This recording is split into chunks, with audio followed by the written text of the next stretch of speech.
गरीब दर्जी सास ने की 2 बहुओं की ब्राइडल लहंगे में गोद भराई।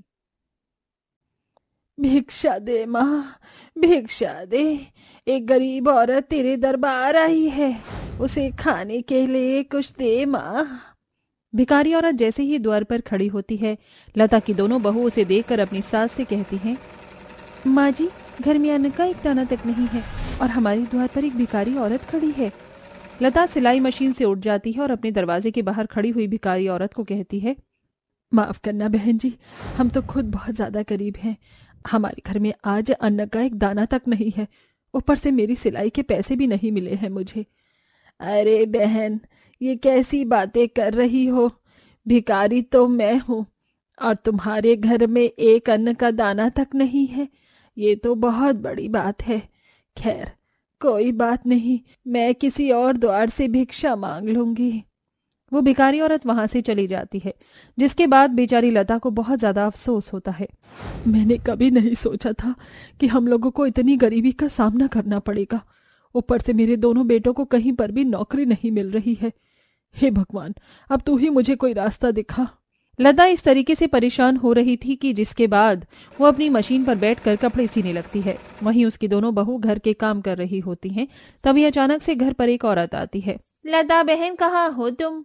विमला की आवाज लगाते ही लता उसके पास आती है और कहती है, बहन, तेरा ही तो इंतजार था। कितने दिन हो गए, तुम्हारे कपड़े मेरे पास पड़े हैं, जरा इन्हें ले जाओ और मेरी मेहनत के पैसे मुझे दे जाओ। हाँ बहन, मैं तो भूल ही गई थी कि तुम्हारे पास मेरे कुछ कपड़े पड़े हैं। दरअसल जल्दबाजी में मुझे यहाँ से गांव जाना पड़ा था, जिसकी वजह से मैं ये सारे कपड़े उठाकर नहीं लेकर जा पाई। लाओ, मैं अभी पैसे लेकर आई हूँ, मुझे मेरे कपड़े दे दो। विमला पैसे देकर लता से अपने सिले हुए कपड़े ले लेती है, जिसके बाद घर में कुछ पैसे आ जाते हैं। इसी के चलते लता पहले सिलाई करना छोड़ती है और लाला की दुकान से जाकर राशन लेकर आती है। अरे भाई साहब, जरा थोड़ा सा राशन तो तोल दो। लाला लता को राशन तोल कर दे देता है, जिसके बाद लता वो राशन अपनी बहू को लाकर देती है। उसकी दोनों बहू मिलकर सभी के लिए खाना बनाती हैं। तो वहीं दूसरी तरफ खेतों पर से मजदूरी करके लता के दोनों बेटे भी आ जाते हैं। अरे बहुत जोरों से भूख लगी है, खाने के लिए कुछ बनाया है या नहीं? हाँ माँ, खाने के लिए कुछ दो ना, बहुत जोरों से भूख लगी है। लता अपनी दोनों बहू को खाना परोसने के लिए कह देती है। पूरा परिवार 2 दिन बाद से सही से पेट भर के खाना खाता है। ऐसे ही लता की सिलाई पर ही पूरे घर का गुजारा था। कई दिनों तक वो इसी तरह गुजारा करते रहे। वहीं दूसरी तरफ लता के दोनों बेटों की शादी हुए 3 साल हो चुके थे और उसकी दोनों बहू को अभी तक कोई संतान नहीं थी, जिसके चलते लता अपनी बहू से कहती है, मुझे समझ नहीं आ रहा है, तुम दोनों की शादी को 3 साल हो गए हैं और अभी तक तुम दोनों ने मुझे पोते की शक्ल तक नहीं दिखाई। अरे कम से कम एक तो मुझे पोते की शक्ल दिखा ही दो। माँ जी, ये सब तो भगवान के हाथ में है, हमारे हाथ में थोड़ी ना है। अगर हमारे हाथ में होता तो पता नहीं कब का आपको आपकी गोद में पोता दे देते। हाँ, बड़ी सही कहा। वैसे मैं तो कहती हूँ एक बार हम दोनों का चेकअप करवा लीजिए। चेकअप हो जाएगा तो पता चल जाएगा कि क्या परेशानी है और क्यों बच्चे नहीं हो पा रहे हैं। मोहिनी और समीक्षा की बातें सुनने के बाद लता अपने मन ही मन सोचती है, ये तो मेरी बहू ने बिल्कुल सही कहा है, लेकिन इन दोनों का चेकअप करवाने के लिए मेरे पास तो पैसे ही नहीं है और इन सब में तो बहुत पैसा लगेगा। अब मैं क्या करूं? लता अपनी दोनों बहू का चेकअप करवाने के लिए दिन रात सिलाई करना शुरू कर देती है। सिलाई करके वो कुछ पैसे कमाती है और जब उसके पास कुछ पैसे इकट्ठे होते हैं तो वो अपनी दोनों बहू को अस्पताल लेकर जाती है और वहां उनका चेकअप करवाती है। चेकअप होने के बाद डॉक्टर लता से कहते हैं, दोनों बहू के चेकअप कर लिए हैं हमने और दोनों को एक ही समस्या है, इन्हें पेट में सूजन है और इनका 1 महीने तक इलाज चलेगा, उसके बाद ये बच्चा कंसीव कर सकती हैं।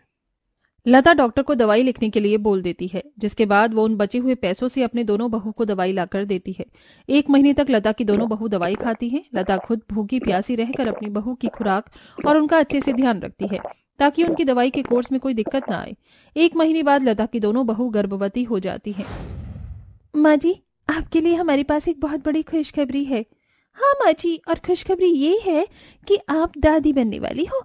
हम दोनों गर्भवती हो गई हैं। ये सुनकर लता को बहुत खुशी मिलती है, लेकिन बेचारी लता आगे के बारे में सोचने लगती है।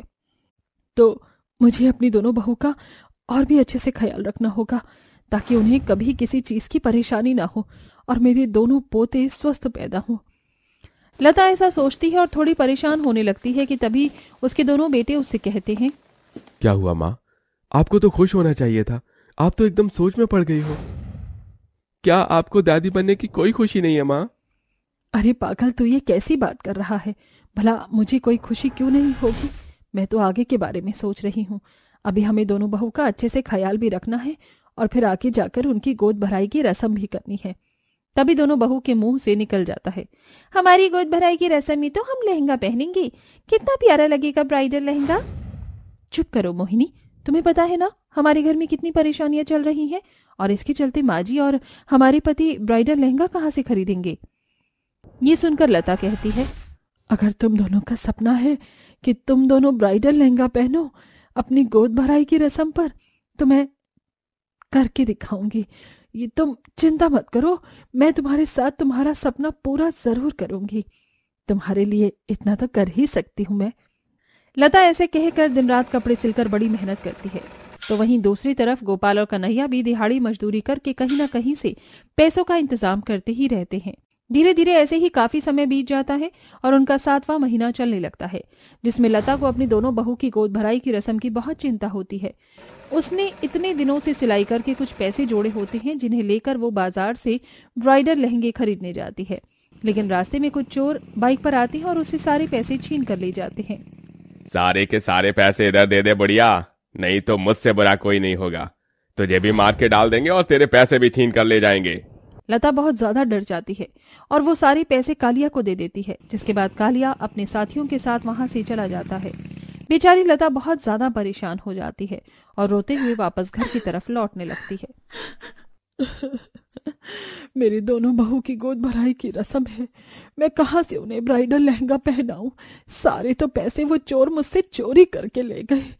तभी चलते चलते लता को एक सुनसान सड़क पर लाल कलर की पोटली में कुछ पैसे मिलते हैं। अरे ये पैसे किसके हैं? और इसके अंदर एक चिट्ठी भी है। चिट्ठी में ये लिखा होता है कि वो पैसे किसी जरूरतमंद के लिए हैं। ये देखकर लता खुश होती है और उन पैसों से वो ब्राइडल लहंगे खरीदने एक दुकान पर पहुंचती है। अरे वो ये मेहरून और रानी कलर का लहंगा तो बहुत प्यारा लग रहा है। भाई साहब कितने का है? 30,000 के दोनों लहंगे हैं, यानी कि 60,000 रुपए के हो गए। लता के पास जो पैसे थे उनमें केवल 10,000 ही थे, जिसके चलते वो लहंगे वाले को 10,000 में लहंगे देने के लिए कहती है, लेकिन दुकानदार उसे अपनी दुकान से भगा देता है। लता को अपनी दोनों बहू को उनकी गोद भराई पर ब्राइडल लहंगा पहनाना था और कम पैसों में वो कैसे पहनती। इसी के चलते बाजार में उसे एक दुकान में बहुत प्यारा कपड़ा और कुछ लेस दिखाई दी। वो अपने पैसों से वही सामान खरीद लेती है और घर आकर अपनी दोनों बहू के लिए ब्राइडल लहंगा सिलती है। सिलने के बाद वो लहंगा बहुत सुंदर और प्यारा लगता है। जैसे ही समीक्षा और मोहिनी लहंगा देखते हैं वो बहुत खुश होती हैं। अरे वाह माँ जी, ये तो बहुत ही सुंदर और प्यारा लहंगा है। हाँ माँ जी, कहाँ से लेकर आई हो इतना सुंदर लहंगा? मेरे पास इतने पैसे नहीं थे कि मैं तुम्हारे लिए महंगे वाले ब्राइडल लहंगे ला सकूं, इसीलिए मैंने कम पैसों में तुम्हारा लहंगा बनाया है और इसी के चलते मेरे साथ एक दुर्घटना भी हुई। लता अपने साथ हुई सारी दुर्घटना के बारे में अपनी बहू और अपने बेटों को भी बताती है, जिसके बाद लता अपनी दोनों बहू को ब्राइडल लहंगा पहनाकर उनकी गोद भराई की रस्म करती है। उस रस्म में जो भी समीक्षा और मोहिनी का लहंगा देखता है वो उसकी तारीफ करने लगता है। कई औरतें लता को अपनी बहू के लिए ब्राइडल लहंगा सिलने का ऑर्डर देकर जाती हैं। इसी के चलते अब दर्जी सास ब्राइडल लहंगा सिलना शुरू कर देती है, जिसके चलते धीरे धीरे उनकी परेशानियां खत्म होने लगती हैं और कुछ समय बाद उसकी दोनों बहू बहुत प्यारे प्यारे बच्चों को जन्म देती हैं। इसके बाद अब लता अपनी दोनों बहू बेटों और पोतों के साथ खुशी खुशी रहने लगती है। बस अब बहुत हुआ, मुझसे नहीं खाया जाता रोज का यही घिसा पिटा खाना। मुझे अच्छा खाना चाहिए, वो भी अभी के अभी। बहू, तू तो घर के हालातों से अच्छी तरह वाकिफ है, फिर भी ऐसी बातें कर रही है। घर के हालातों की वजह से मैं क्यों भूखी मरूं? ये गरीबों वाला खाना मुझसे नहीं खाया जाता। मेरे घर के नौकर भी इससे अच्छा खाना खाते होंगे। निधि, ये क्या तरीका है माँ से बात करने का? तुम तो जानती थी ना कि मैं गरीब परिवार से हूँ। मैं तुम्हें वो सारे ऐशो आराम नहीं दे सकता जो तुम्हें तुम्हारे मायके में मिलते थे। मुझे पता था कि तुम गरीब हो, लेकिन इतने हो ये नहीं पता था। अगर पता होता तो मेरी जुत्ती भी तुमसे शादी नहीं करती। निधि की बात सुन वैभव की आंखों में आंसू आ जाते हैं और वो आंखों में आंसू लिए घर से बाहर चला जाता है। एक बार फिर सोच लो, मैं तुम्हारे पिताजी की तरह अमीर नहीं हूं और ना ही उनकी तरह मेरा कोई बड़ा बिजनेस है, मैं तुम्हें 2 वक्त की रोटी दे पाऊं यही मेरे लिए बड़ी बात होगी। मैं सूखी रोटी में भी अपना गुजारा कर सकती हूँ। मुझे तो सिर्फ तुम्हारा प्यार चाहिए। I love you Vaibhav. I love you too Nidhi. शादी से पहले की गई निधि की बातें सोचकर वैभव रोने लगता है। ऐसे ही दिन गुजरते हैं और एक दिन, बहुत भूख लग रही है, चलो चलकर कुछ खा लेती हूँ वरना खाली पेट में चूहे कबड्डी खेलना शुरू कर देंगे। अरे ये क्या, आज भी खाने में दाल और ये बाजरे की रोटी बनी है। मैं तो तंग आ चुकी हूँ इन सभी चीजों से। न जाने कौन से पागल कुत्ते ने काट लिया था मुझे, जो मम्मी पापा की बात को टालकर इस गरीब से शादी कर ली। तुम पागल तो नहीं हो गई हो? तुम उस गरीब से शादी करना चाहती हो? अरे वो क्या तुम्हें 2 वक्त की रोटी भी खिला सकता है? तुम्हारा महीने भर का खर्चा ही लाखों रुपए में होता है। माँ, पिताजी, मैं वैभव से बहुत प्यार करती हूँ और मेरे लिए उसका प्यार ही काफी है। जिंदगी में सब कुछ प्यार ही नहीं होता है। मुझे ये बताओ कि आज तक कौन सा ऐसा दिन गया है जिस दिन तुमने कोई 5 स्टार होटल का खाना ना खाया हो। उसकी तो पूरी जिंदगी बीत जाएगी तुम्हें एक अच्छे होटल का खाना खिलाने में ही। एक दिन तुम मेरी बातों को याद करती हुई बहुत पछताओगी। काश मैं मम्मी पापा की बात मान लेती तो आज मुझे ये दिन नहीं देखने पड़ते। निधि के अमीर परिवार होने की वजह से निधि ने हमेशा अच्छा और महंगा खाना ही खाया था, लेकिन अब ससुराल की गरीबी की वजह से निधि को हमेशा रूखा सूखा खाना ही पड़ता था, जिसके चलते निधि घर में किसी से भी अच्छा व्यवहार नहीं करती। न जाने ये डिलीवरी बॉय कहाँ रह गया, अभी तक आया नहीं। भूख के मारे मेरे हालत खराब हो रही है। बहू, किसका इतना इंतजार कर रही हो इतनी बेसब्री से? मैंने बाहर से खाना ऑर्डर किया है, कितनी देर हो गई है, लेकिन अभी तक डिलीवरी बॉय खाना लेकर नहीं आया। लेकिन क्यों भाभी, घर में तो खाना बना है, तो आप बाहर से खाना क्यों ऑर्डर कर रही हैं? और आपके पास इसके लिए पैसे कहाँ से आए? मैं आप लोगों की तरह गरीब परिवार से नहीं हूं जो मेरे पास पैसे ना हो। मेरे अकाउंट में इतने पैसे हैं कि मैं हर रोज बाहर का खाना मंगवाकर खा सकती हूँ। और रही घर के खाने की बात, तो उस खाने को तो कुत्ता भी रिजेक्ट कर दे खाने से। निधि की बात सुन पूनम और सुभद्रा को गुस्सा बहुत आता है, लेकिन वो कुछ नहीं कहती। अब ऐसे ही निधि रोज रोज बाहर का खाना मंगवा कर खाने लगी थी, जिससे निधि के ससुराल वालों को काफी परेशानी होने लगी थी। वाह, एक पिज्जा पर एक पिज्जा फ्री मिल रहा है, वो भी सिर्फ 400 रुपए में। लेकिन मेरे अकाउंट में तो सिर्फ 130 रुपए ही पड़े। अब मैं क्या करूं? मैंने तो अच्छे खाने के चक्कर में अपने अकाउंट के सारे पैसे खर्च कर दिए, और अब तो पिताजी से भी पैसे नहीं मांग सकती। शादी के चक्कर में मैंने उन लोगों से अपने रिश्ते को खत्म कर दिया था। मैम, आपका बिल 5247 रुपीज। तुमने तो बहुत महंगा खाना ऑर्डर कर दिया है निधि। तो क्या हुआ? निधि अच्छे खाने के लिए 5000 तो क्या 5 लाख रुपए भी दे सकती थी। वो भी क्या दिन थे जो रोज रोज 5 स्टार होटल में मैं लंच किया करती थी। मुझे तो लग रहा है कि इस जन्म में मुझे अच्छा खाना नसीब ही नहीं होगा। पैसे खत्म हो जाने की वजह से अब निधि को रोज मजबूरन अपने ससुराल का रूखा सूखा ही खाना पड़ता था, जिससे निधि अब और चिड़चिड़ी रहने लगी थी। ऐसे ही दिन गुजरने लगते हैं। माँ, 2 हफ्ते बाद निधि का जन्मदिन है। मैं सोच रहा हूं कि हम उसका जन्मदिन अच्छे से मनाएं, ताकि उसकी नाराजगी हम लोगों से खत्म हो जाए। बेटा, हम सभी एक काम करते हैं। हम लोग कुछ ना कुछ काम करना शुरू कर देते हैं, जिससे हमारे पास पैसे जमा होने लग जाएंगे, और उन पैसों से हम लोग निधि बहू का जन्मदिन अच्छे से मनाएंगे। और भाभी के लिए अच्छे अच्छे पकवान भी बनवाएंगे। भाभी को अच्छा खाना खाना पसंद है ना, मैं भाभी के लिए अपने हाथों से उनकी मनपसंद चीजें बनाऊंगी।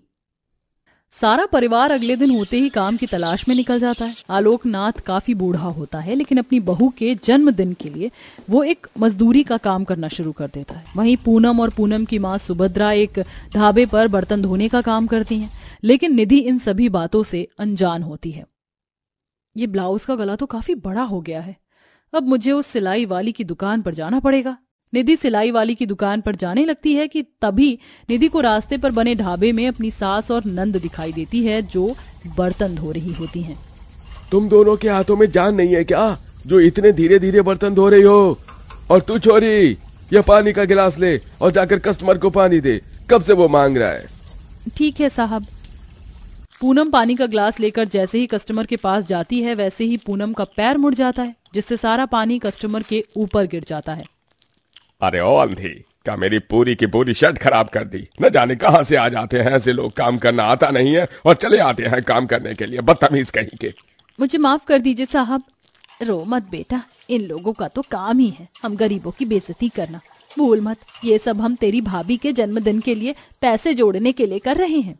पूनम की ऐसी हालत और उनकी बातें सुन दूर खड़ी निधि की आंखों में आंसू आ जाते हैं और वो वहां से जाने लगती है कि तभी रास्ते में, अभी तो यहाँ पर बहुत सारी बोरियां रखी हुई हैं और तूने अभी तक सिर्फ 4 बोरी ही ट्रक में रखी हैं। अगर काम नहीं किया जाता तो बता दे, मैं किसी और को रख लेता हूँ। मालिक, थोड़ा बूढ़ा हो गया हूं ना, तो शरीर में जान नहीं रही, लेकिन आप फिक्र मत करिए, मैं ये सारी बोरियां थोड़ी देर में ट्रक में रख देता हूँ। ये सब देख निधि को अपनी गलती का एहसास हो जाता है, जिसके बाद वो घर चली जाती है। ऐसे ही निधि का जन्मदिन आ जाता है, जहां सभी परिवार वाले मिलकर निधि के जन्मदिन की तैयारी करते हैं और पूरे घर को अच्छे से सजाते हैं। जन्मदिन की हार्दिक शुभकामनाएं निधि। बहू, ये तेरी आंखों में आंसू कैसे? भाभी, क्या आपको ये सब पसंद नहीं आया? नहीं, ऐसा नहीं है, ये बर्थडे तो मेरी लाइफ का सबसे बेस्ट बर्थडे है।